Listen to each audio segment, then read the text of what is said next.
It is a very dear pleasure and privilege to be here.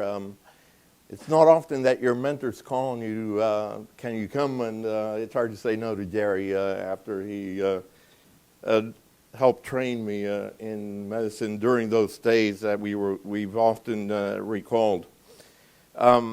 You also heard from him about the uniform, and I'm telling people it looks like as I approach the end of my career in public health, I find myself explaining myself, what is a uniform? No, I'm not in the Navy. I'm not a Delta pilot. This is the U.S. Public Health Service that has been around since 1789. We're a non-combatant force that really fights disease, not people. So I'm proud to be part of the Public Health Service. And the other thing is having to explain work in TB, because everyone, my relatives included, TB, is this still around? So it looks like you just need to explain a lot of what I do. My overview is broken into these three parts. I will first of all ask your forbearance and forgiveness, because I'm sure that many of you sitting here could do that background that I'm going to touch on. I'm going to try to move us rapidly through it, then talk about the epidemiology of tuberculosis in both the United States and the globe, talking about the resurgence that was unprecedented in our country and the recovery that has ensued over the last 20 years. Then from a very personal perspective, not necessarily sanctioned by the Public Health Service, what I think is going to need to happen if we're going to do good on the promise to eliminate tuberculosis. So the quick snapshot is that TB has been present and documented in mummified remains from Egypt dating back to 2,000 years before Common Era. If you read Hippocrates, he first comes up with the term phthisis to describe consumption. Fast forward and over the 200 years between 1700 and 1900, global TB deaths were estimated at 1 billion with a B. In the year when Robert Koch announced his discovery of the tubercle bacillus, March 24th, 1882, there were 7 million deaths that year. And TB still continues to claim too many lives. Shown in here is actually the manuscript. I noticed that his publication is only a few months after his presentation. That was really amazing. The clearance nowadays takes longer. In 1936, there's the TB culture becomes the gold standard in diagnosis by 43 Solomon Waxman and colleagues in New Jersey. Discover streptomycin, which is licensed and introduced for use a year later. Then this other slide, which doesn't really show very well in here, has all the other drugs that were developed for tuberculosis, the last one being licensed in 1968. Then you have what occurred in the 1980s, which is a convergence of HIV and tuberculosis. And I will pause here and share with you something that I heard from Jim Curran, who I worked for, now Dean of the Emory Rollins School of Medicine. When I finished my briefing of what we were observing in the United States, he said, so Ken, what you mean to tell me is that TB and HIV hang out together and they're a bad influence on each other. I said, you got it. And in many ways, he actually foresaw what became self-evident years later to others. Here's the single slide that's going to turn you into TB experts with transmission and pathophysiology. So in the left, you see airborne droplet nuclei that are generated by anyone who has tuberculosis in the respiratory system or in the vocal cords when they cough. And the airborne droplet nuclei are unique in that they're 1 to 5 micron in size. They remain suspended in air, as opposed to when you spit it, gravity brings that to the floor. Remaining suspended in air means that anyone who's nearby will inhale these bacteria, especially if the ventilation is poor, air is stagnant. Anyone who's susceptible can inhale these bacilli. And then you have what happens to most individuals, which is the establishment of latent infection.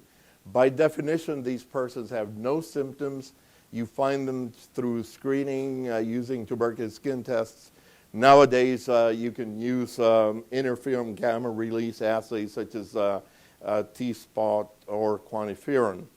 A small fraction will go to develop TB disease, and many of the reservoir of latently infected also develop disease.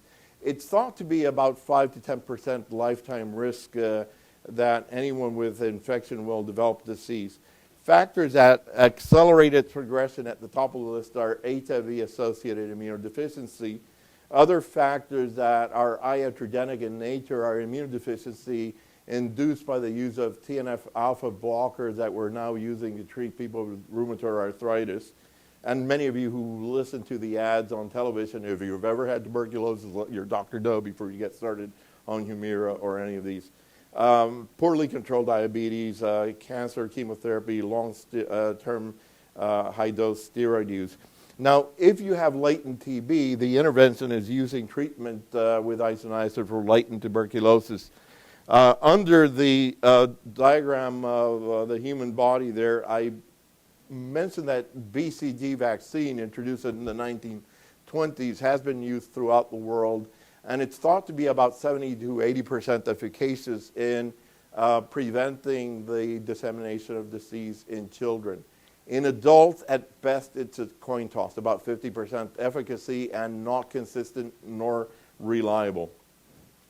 Once persons develop disease, then the two things we have to do are treat them and implement infection control precautions. If they develop cavitary lesions, when they cough, then they're going to aerosolize and therefore start the cycle. That's it. You know everything you need to know about tuberculosis. Before antibiotics became available, what did we do to people? So I'm showing here the cover art of this month's issue of Emerging Infectious Diseases that has a TB theme. It's a painting called TB Harlem, 1940 by Alice Neal. It depicts the brother of the person who she lived with and I don't know if she was married to him, but she had a couple of children by him. And this person is someone who had just completed a thoracotomy for his tuberculosis. So you see the emaciated person with a deformed chest, and this is what we had to offer, fairly destructive surgical interventions. Then in the lower slide is a color version of a sanatorium where people were brought to inhale fresh air, and it was thought that those had curative properties, but we do know that that was not sufficient. There are a number of individuals who seem to spontaneously heal their tuberculosis. We don't know who they are, and you can't reliably identify them, but they, in the good old days, they used to be called the chronic lungers. They would remain alive and occasionally be the source of transmission. They would heal, and all of a sudden you would start spitting blood because they had reactivation of their disease. Here's what we now have in our armamentarium. The photograph shows Selman Watchman and his colleagues, streptomycin at the top of the list, licensed in 1944. I don't include in the list capreomycin, cycloserine, and other agents, but they're all developed within the time frame of 1944 to 1968. So for those of us who've worked on AIDS and seen the advent of antiretrovirals to the point that I can't keep up with them, I find it embarrassing that we haven't had a single new TB drug since 1968. And it's something that we have had to address, and I will further comment on that. The goals of modern day management of tuberculosis is to rely on multi-drug regimens for both the individual and the public. At the individual level, the idea is to prevent suffering, disability, and deaths by killing bacteria rapidly. That's the initial phase that has at least 4 drugs, and prevent relapse due to persistent bacilli, and that's where you have the continuation phase of therapy. You also want to prevent the selection of drug resistance by using multiple drugs. The public health benefits are to prevent transmission by identifying contacts in need of treatment for their latent tuberculosis, or you also find very often among contacts people with TB disease in need of treatment. And the other thing is to protect these drug regimens for future generations. This slide you're not meant to read, but they're the extant recommendations for treatment of tuberculosis due to drug-susceptible disease. And they basically consist of the drugs isoniazid, rifampin, pyrazinamide, and ethambutol used either daily or intermittently during an initial and a continuation phase that lasts a total of 6 months. And the recommendations are listed for HIV negative and HIV positive. I placed asterisks next to the contraindications associated with the use of highly intermittent therapy in HIV infected. It's not recommended because of the high risk of relapse, especially with drug-resistant disease if CD4 counts are less than 100. But this busy slide is summarized by use 4 drugs during the first 2 months, followed by 2 drugs for the following 4 months, for a total of 6 months. If people have bilateral cavitary disease or remain culture positive at the end of the initial phase, you will in all likelihood need to extend the continuation phase to 7 months rather than the 4 months to achieve a cure. Let's now talk about drug-resistant tuberculosis. This slide was originally prepared by Peter Cegelski, who works with us, and I find it very useful to conceptualize what we talk about when we define multi and extensively drug-resistant TB. In essence, when you have multi-drug-resistant TB, by definition, you've lost the 2 most important drugs in the first-line regimen, isoniazid and rifampin. XDR-TB is a subpopulation of MDR that has, in addition, lost the 2 best second-line drugs. That's the injectables like capreomycin, amikacin, and kanamycin, and the fluoroquinolones. Why do we make such a fuss over it? Because it requires treatment with really lousy drugs, are less potent, more toxic, and you need to treat people for a long period of time. You're going to drive some of them deaf as a result of treatment. And in some instances, we resort to downright close to witchcraft. We throw what's available. Clofazimine, which is available for leprosy. Linezolid, which has been used for MRSA. We will use amoxiclavulanate, imipenem, chlorothiazidazone when you run out of options. And the treatment duration listed here is based on the most recent recommendations out of the WHO group, having done a review of the literature published in the European Respiratory Diseases Journal, basically saying initial phase, compare that to the 2 months used for drug susceptible. Here you have 8 months initial phase, and total duration, instead of being approximately 6 to 9 months if you happen to have bilateral cavitary disease, now you're talking about 2 years of treatment. It requires specialty care, monitoring of response, management of side effects. And in fact, the most successful programs behave like programs used for cancer therapy. My daughter had Hodgkin's in 1999, and she was treated, and they would tell her, you're going to develop nausea. I'm going to give you Kytril to prevent it from happening. You're going to have a reaction. I'm going to give you hydrocortisone so that we prevent that. The good programs will try to do that for the patients rather than wait for them to really experience the devastating side effects of the drugs. Then cycloserine drives you crazy. It really has psychiatric implications. Some people may require, in spite of all this, surgical resection of the affected lung lobe, and the cost of treatment breaks the bank. We have estimated in an unpublished study that Suzanne Marks just shared with me that evaluating cases in the United States, the direct cost of care for persons with multi-drug-resistant TB ranges from $130,000 to $430,000. If you're talking about XDR-TB, it goes up to about $488,000. And we have, at the extreme in a bell-shaped distribution, a person who cost $1 million to cure. So you can imagine a program that receives federal money in the range of $200,000 to $300,000 per year. You have one of these patients that you're stuck with, and there goes your total budget. The outcomes are not good. This work was done by Evan Orenstein when he was here as an undergrad at Yale, working, I think Jerry and others sent them to work into Gallifrey. This is a systematic review and meta-analysis that shows that the pooled treatment success of 34 studies is 64%. You show there the confidence interval between 59 and 68. It is better if you used individualized treatment that tailors the drugs to the drug susceptibility pattern of the culture-positive tuberculosis. So it's 64 versus 54% if you were to use standardized regimens based on what you know is happening in the community. Using the drugs for more than 18 months under directly observed therapy compared with shorter, no DOT regimens, the outcomes are better. 71% success versus 58, and you can see the failure, default, and death rates being really high and unacceptable.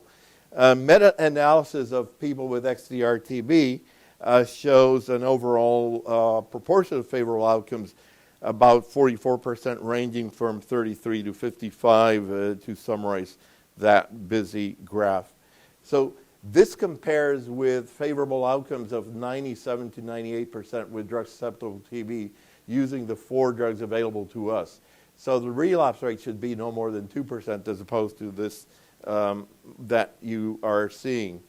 I need to acknowledge that although it is not a formally accepted nosology, there are reports out there showing the occurrence of totally drug-resistant tuberculosis from India, and I believe the other one is from Iran.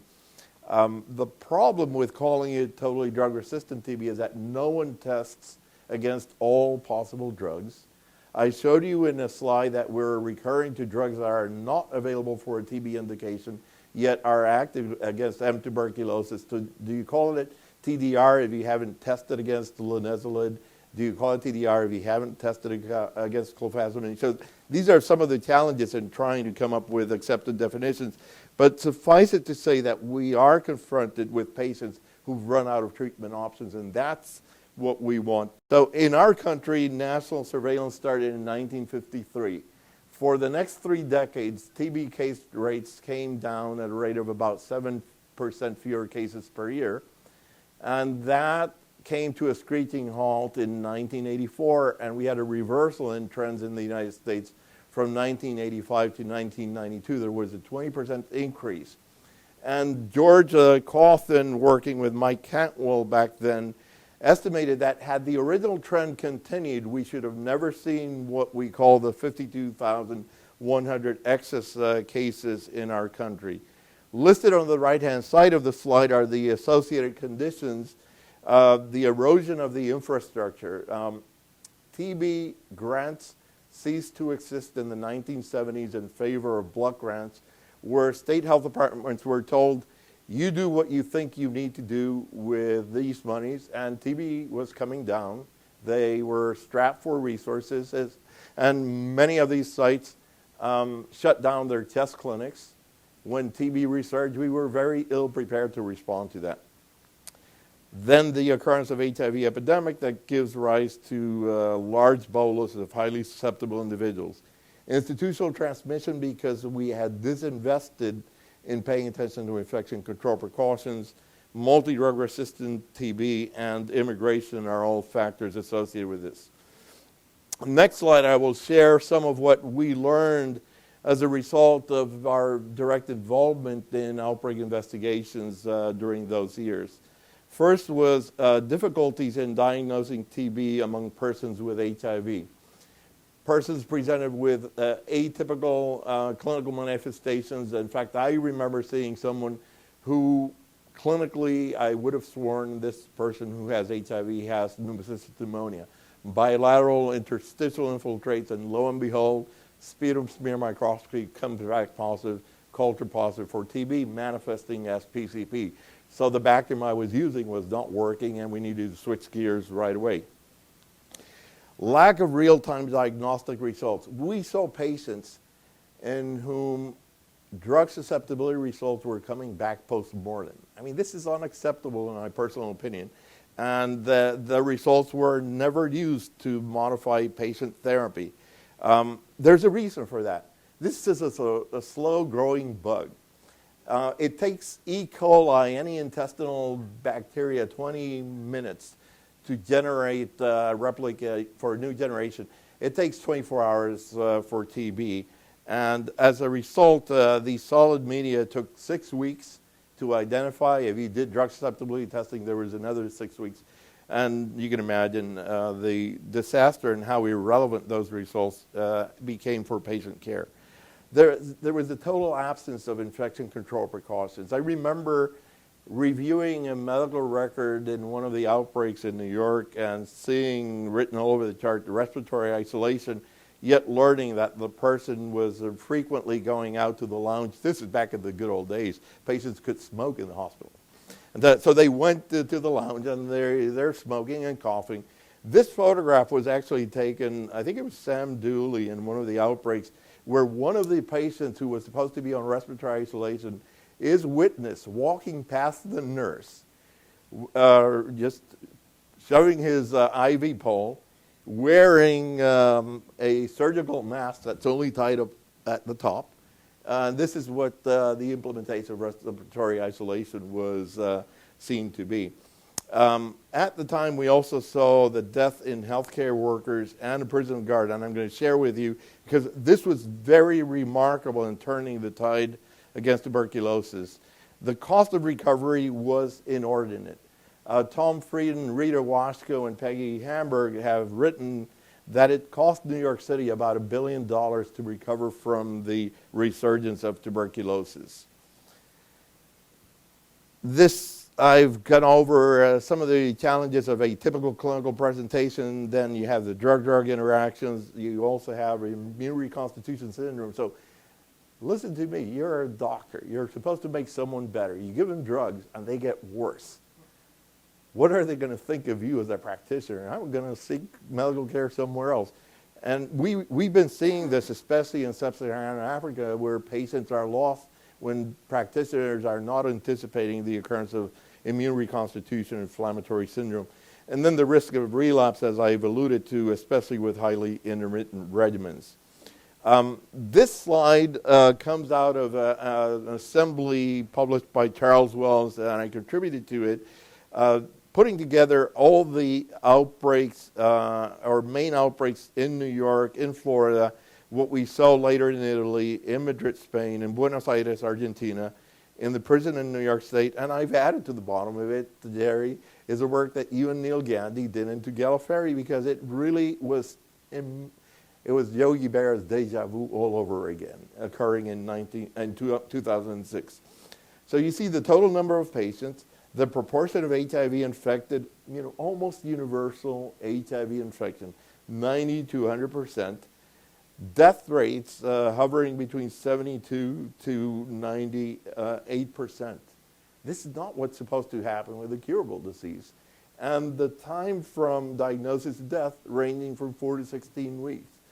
This is galloping consumption at its best. And this is really what gave rise then to, I mentioned, I apologize, this is a slide from the Correctional Peace Officers Foundation. I found it online. So I'm not violating any private information.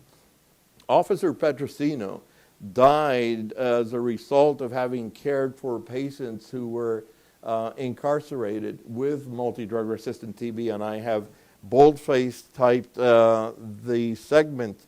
Petrosino contracted multidrug-resistant tuberculosis while keeping guard over 4 inmates with AIDS and the same strain of tuberculosis at the hospital. This brought the unions up in arms. ACT UP and the Health Worker Union in New York City were saying, what are you doing to protect us? We're not supposed to be getting TB nor dying of it. And this, in turn, made it to the halls of Congress, who then opened their pockets and gave us some money to respond to it. So this cartoon is my effort to summarize what we did to recover from this mess. We developed a national action plan with a big bag of money. We used it to rebuild the infrastructure, pay attention to training to improve case identification, remind physicians that in the setting of HIV infection, the clinical manifestations are different. You need to think differently, suspect TB. Focus on the use of directly observed therapy as a proven adherence measure to then pay attention to outreach and improve completion of therapy for tuberculosis. We also invested in updating the diagnostic lab capacity. We moved from solid media to liquid media to cut the turnaround time in half of what it used to be and get drug susceptibility test results that could be used to guide treatment. The other thing was invested in developing infection control and overall treatment recommendations and rebuilt the research capacity, which had really lapsed since we thought TB conquered. 20 years later, as reported in last Friday's MMWR, we are at a historic low. In the United States, we have fewer than 10,000 incident tuberculosis cases for a rate of 3.2 per 100,000. But that still means that 27 new people will be diagnosed with TB in this country by the end of today. And the job is not done. Our goal is to eliminate TB, which is to achieve a rate of 1 per million. So we're 32 times higher than where we need to be. What has happened with HIV co-infection? If you look at all ages in red, it went from about 15% co-infection to 6% in the most recent year. In the younger age group in blue, 25 to 44, went from 29, now hovering around 11%. We've also seen that in 2012, all states and the District of Columbia reported at least one case of tuberculosis. The range of state-specific rates, nationally it's 3.2, is a low of 0.4 per 100,000 in West Virginia to a high of 9 in Alaska. 33 states had lower rates in 2012 compared to 2011, and 4 states produce about 50% of all cases: California, Texas, New York, and Florida. This is the new map of the country showing in blue states reporting lower than national case rates, and in red the 13 states and the District of Columbia reporting higher than national average. You in Connecticut happen to be surrounded by red states. By the way, this is not meant to imply voting practices. When we look at the profile of those with tuberculosis in 2012, we see that we now have tuberculosis mostly in minority racial and ethnic groups. Only 16% of persons reported with TB in the United States were non-Hispanic white, 31% Asian, 28% Hispanic, 22% black. If you look at the rates by practicing numerator-denominator, you see that the rates in each and every single one of these groups is several times higher than in whites, with the highest rate ratio happening between Asian and whites, 25 times higher. The other change we've seen is that other risk factors that continue to occur are homelessness, accounting for 5.6% of the cases. But that doesn't tell you the true story. I went back, the National Association for the Homeless has some denominator data. The most recent I could find was 2011, so I compared it. So the rate of tuberculosis in the homeless that year was 88.8. That was 26 times higher than the general population rate of tuberculosis in that year. We also see excess alcohol use and residence in a correctional facility, which underestimates the true magnitude of the impact of having been incarcerated on tuberculosis, because the way that the data are reported to CDC are if someone is diagnosed with tuberculosis at a time when they've been incarcerated. So all these people who come in and out of the correctional facility are not appropriately accounted for in this particular setting. We also see that the profile has turned mostly to foreign-born. The number has decreased, as you see in the histograms for the U.S.-born population. The foreign-born, shown in blue, has remained relatively stable. And now 63% in 2012 were foreign-born. The rates for the foreign-born have come down from 34 to 15.7 in 2012. In the U.S.-born, from 7.4 to 1.4. So the good news is that the trends are both going in the right direction, but there remains a high and significant gap. In the United States in 2011, I don't yet have the 2012 data, there were 127 incident cases, or 1.6% of all culture confirmed cases. Thank you. For 85.8% of MDR cases are in foreign-born, and there was only one XDR in 2012. But that reflects the global reality. TB continues to account for 8.7 million persons, of whom 1.1 million are HIV infected. The prevalence of MDR is thought to be 630,000, but only 1 out of every 5 gets reported in the world. The incidence of tuberculosis by population is highest in sub-Saharan Africa, where 80% of HIV co-infected tuberculosis occurs in the world. If you look at sheer numbers, the largest number of cases come from Southeast Asia, followed by Africa, then Western Pacific, and fewer numbers from the Americas. In the case of multidrug-resistant tuberculosis, the highest numbers, this is numerator data alone, come from India and China, followed by Eastern European countries. And then you have a smattering of sort of intermediate rates in South Africa and other parts of Africa. But you will see also, not shown clearly in this slide prepared by WHO, that we are ignorant about the true extent of drug-resistant tuberculosis because we're not measuring it consistently throughout the world at our own peril. The global control programs over the last 6 years have had remarkable achievements. 51 million persons have been treated, 20 million lives saved.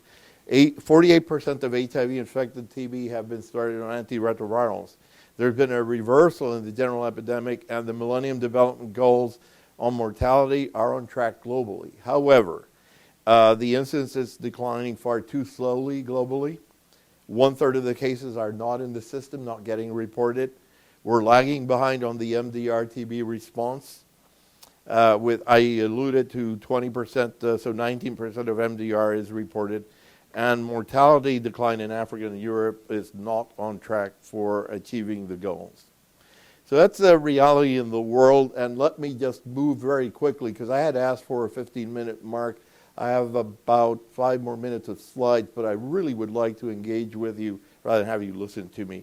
So we are in the United States at a place that I call the paradox of low incidence. All of a sudden, we're seeing credentialed practitioners in our country who have no proficiency nor expertise in tuberculosis. That leads to delays in diagnosis. I was having breakfast this morning with the folks from Connecticut, Matt Carter, Lynn Sosa, and Mark Lobato, and they were telling me about an analysis of deaths in Connecticut for the last few years, and showing that most of it is accounted for by delays in diagnosis. I mean, that's the impact of that loss of proficiency. There's also the return of complacency, this propensity of us as human beings to declare prematurely the problem has been solved. Let's devote our attention to the next disease du jour. The disease concentration, as I hope I've shown you, is increasingly geographically concentrated, also in vulnerable populations such as homeless and the foreign-born. And I highlight these two because I'm very concerned that as the nation moves forward thinking that Affordable Care Act is going to be the solution to our problems, I invite you to show me who has made provisions to provide a safety net for these types of individuals. Then the ongoing outbreaks of TB are continuously unveiling that the delays in diagnosis contribute to ongoing transmission. The limited support to monitor therapy are resulting in relapses, the emergence of resistance and ongoing transmission. And then to add insult to injury, the United States of America, an established market economy, is experiencing shortages of isoniazid and other anti-TB drugs. We had to write in the end of 2012 that isoniazid was on short supply, and we're trying to come up with remedies so that people don't go untreated because you don't have the drug available to them. Second-line drugs have been chronically in short supply. The National TB Controllers Association did this survey that was reported in the MMWR. Out of 26 jurisdictions, 81% faced challenges in obtaining second-line medications, and as you see down below, 58% resulting in delays in starting treatment, 32% in treatment interruptions, and 32% in having to resort to inadequate regimens for the treatment of these persons. So in my personal opinion, if we're going to arrive at elimination, we need to bridge 3 gaps. I call it the implementation, knowledge, and ambition gap. What do I mean about that? Well, the implementation gap has been written about by others before. Wallace Fox, who was really the person who propelled the British Medical Research Council to do the studies that have yielded the multi-drug treatment regimens that we rely upon, in 1963 lamented and, quote, little attempt to adapt present knowledge to their specific problems when referring to many of the countries where the studies were done, like India and East Africa. Dr. Fendall at the New York Academy of Sciences in 1972 refers to medicine in the 20th century as, quote, superb in technological breakthroughs, but woefully inept in its application of knowledge to those most in need. Further, he suggests that the implementation gap must be closed. What are we doing? We in the United States have seen that this battle is not going to be conquered if we just stay within our borders. We need to invest in global TB control. This study done by Kevin Schwartzman in the late 1990s showed that if the U.S. and Canada invested in improving TB programs in Mexico and Haiti, we would reduce the incidence of tuberculosis at a return for the investment. I don't have the exact figures. We've seen below also Betsy McKay from Wall Street Journal writing about the recent occurrence of MDR and the fact that 85% of MDR in our country is a reflection of what's happening elsewhere. And this is the cover of a recent Time magazine called Contagion. The other thing I think we need to do, and is something we're challenged, is to redefine what are those core public health functions that must be protected at all costs. And I share with you some thoughts that we've had back in the past. Some things come back in cycles. We, working with Sarah Rosenbaum, published a report entitled TB Control in a Changing Healthcare System, and issued model contract specifications for managed care organizations. The other thing that we need to make sure we protect is the core lab capacity. And the Advisory Council for Elimination of Tuberculosis back in 1995 listed the essential core components of a TB program. We need to articulate them. I don't care who does them, but they need to be done. And that, I think, is going to be our challenge as we move ahead. The other thing is keep your eye on the target. What are your indices, whether they're met by a private provider, by a federally funded facility, or the health department program? Are persons with TB being found, getting cured to the individual?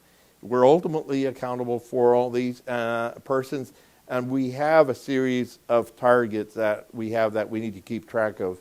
At CC, we've had these as the National TB Program indicator targets. In order to try to protect the repository of expertise, We have funded 5 regional training and medical consultation centers in California, Texas. The newest one is Mayo. New Jersey has been there for a while, and Florida. And what we've done is we've developed agreements so that these sites are responsible for the contiguous states that are color-coded, so that if you happen to be a practitioner in Connecticut and you want expertise, you can pick up the phone, and the RTMCC in New Jersey should be able to respond to that at no cost to you. That's paid for by your taxes. If it's not happening, I want to know about it. The other thing we're doing is we're revising the federal funding formula to try to track the changing epidemiology to support the core program basics, provide incentives for improving performance, the safety net that I've referred to, support human resource development and training, add flexibility for response to outbreaks that are continuing. I was just hearing from folks who are deployed in Los Angeles County where an ongoing outbreak in the homeless community that has made the news has now resulted in about close to 18,000 potentially exposed individuals who are going to need to be found and evaluated for their tuberculosis. I've also alluded to the need to align domestic and global activities, given that 2 out of every 3 persons in our country emanate from the global tuberculosis epidemic. We also cannot disinvest in research for innovation and program improvements, and that brings me to the knowledge gap. We need to locally have a better understanding of the epidemiology and the drivers of transmission. I think that we can aspire and should aspire to same-day diagnosis of tuberculosis and drug resistance results to guide optimal treatment. We should find a way to come up with regimens that cure people, ideally in 2 to 3 months. I'll take 4 months. I'm a good negotiator. I will, if you show me that you can achieve 98% cure with a 4-month regimen, I'll take it.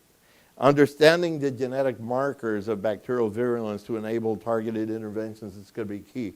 We're ignorant. We have incredible lacuna in our understanding of how our body handles and develops immune correlates of protection, the host defenses, and of course, vaccine would be the ideal.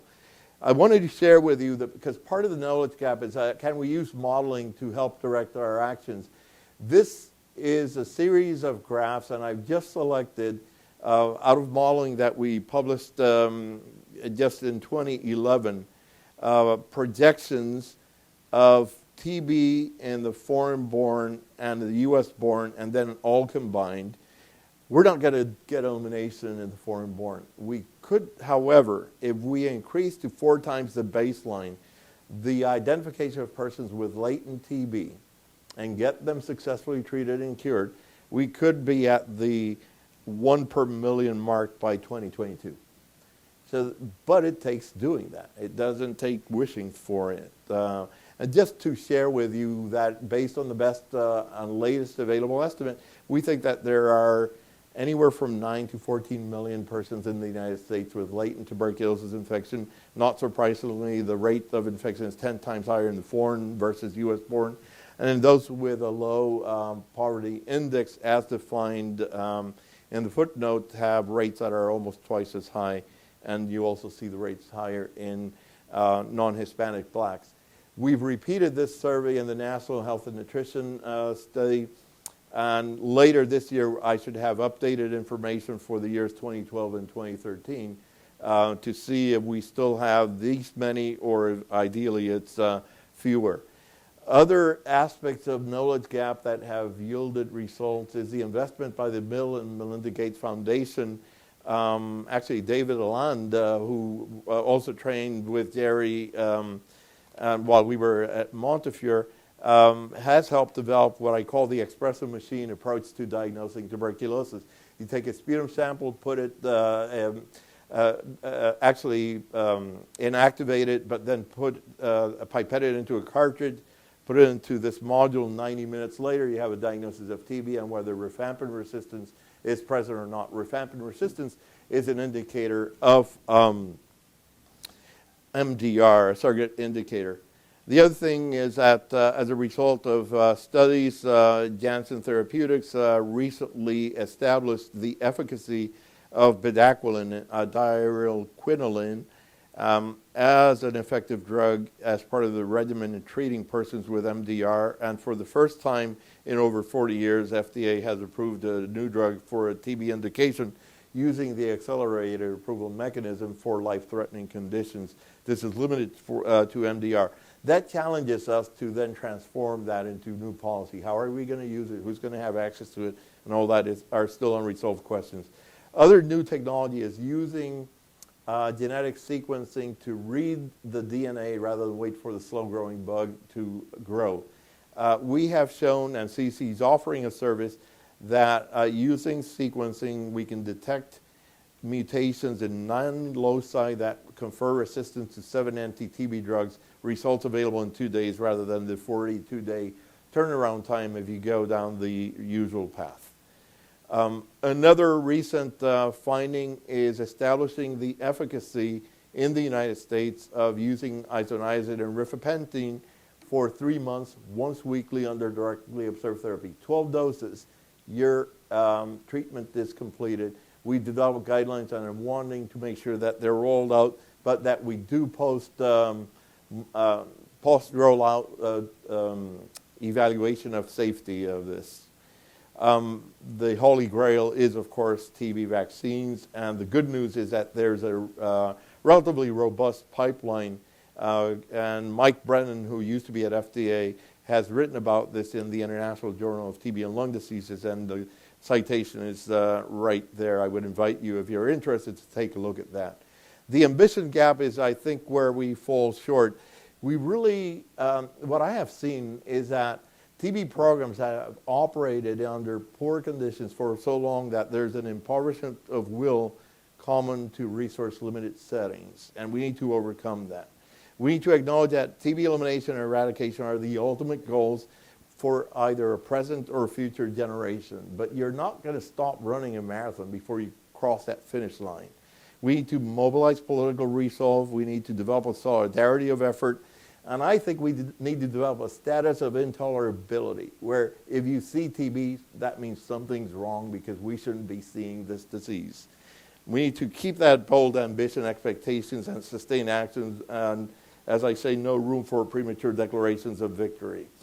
Political commitment, here's a form of it.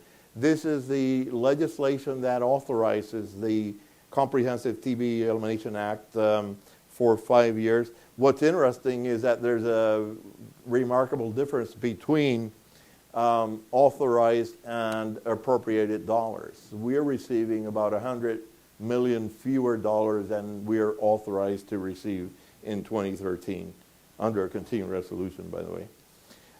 The Stop TB USA in 2010 developed a call for action, and we helped establish some of these parameters. So if we were to eliminate TB by 2035, there'd be nearly 250,000 fewer TB cases, over 15,000 fewer deaths, and 1.3 billion less in treatment costs using 2006 dollars. Globally, it's been estimated that we would need to invest 4.8 million, of which 3.2 are available. The governments are investing already.